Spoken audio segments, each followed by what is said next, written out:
D'après un rapport récent de la Banque mondiale au Tchad au niveau national, le taux de mortalité des moins de 5 ans est passé de 185,1 décès pour 1000 naissances vivantes en 2000 à 113,8 en 2019. Selon la Banque mondiale, les principales causes de décès des moins de 5 ans au Tchad sont l'asphyxie à la naissance, la prématurité et la septicémie. D'après une estimation de l'institution, plus de 80% de tous les décès de nouveau-nés pourraient être évités par l'accès aux fournisseurs de soins de santé qualifiés. Cependant, le pays continue de faire face à une pénurie d'agents de santé avec seulement 0,4 médecins et 5,6 autres personnels médicaux pour 10 000 personnes.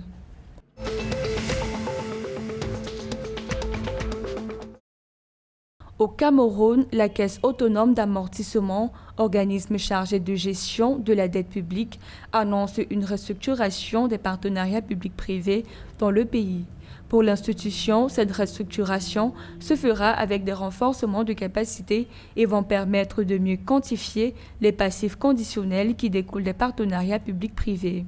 Cette restructuration permettra également d'optimiser les contributions financières de l'État dans le cadre de ces transactions. Par ailleurs, le gouvernement camerounais a déjà mis en œuvre des mesures visant à renforcer l'architecture juridique et institutionnelle des partenariats publics-privés avec l'appui des partenaires au développement tels que la Banque mondiale.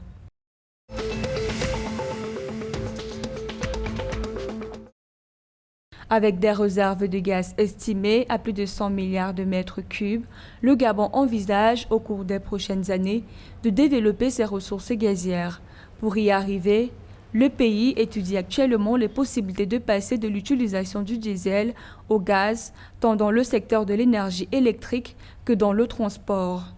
D'après les autorités du pays, en développant ses ressources gazières, le Gabon pourra générer de nouvelles sources de revenus dans un contexte de déclin de la production pétrolière, accélérer la transition énergétique et améliorer l'approvisionnement du territoire national en gaz butané.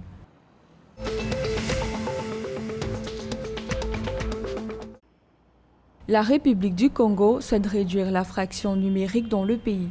Selon le ministre congolais des Postes, des Télécommunications et de l'économie numérique, il y a encore des zones qui ne sont pas interconnectées par le réseau à très haut débit. Cette situation a ainsi amené la République du Congo à renforcer son partenariat gagnant-gagnant avec la Chine pour pouvoir développer ce secteur. Toutefois, notons que pour réduire les fractures numériques, le Congo s'est doté d'une stratégie nationale de développement de l'économie numérique, du cadre attractif aux investissements étrangers.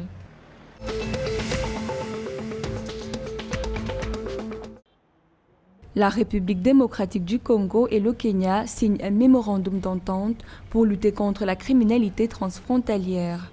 Signé à travers l'Agence de prévention et de lutte contre la corruption et la Commission d'éthique et de lutte contre la corruption, ce partenariat vient matérialiser la volonté des deux chefs d'État, congolais et kenyans, à œuvrer ensemble dans la lutte acharnée contre la corruption. Il s'agira donc pour les deux pays, selon les observateurs, de partager leur savoir-faire en termes de gestion des affaires contre loi, mais aussi de se soutenir avec la mobilisation des agents de sécurité dans les frontières des deux pays.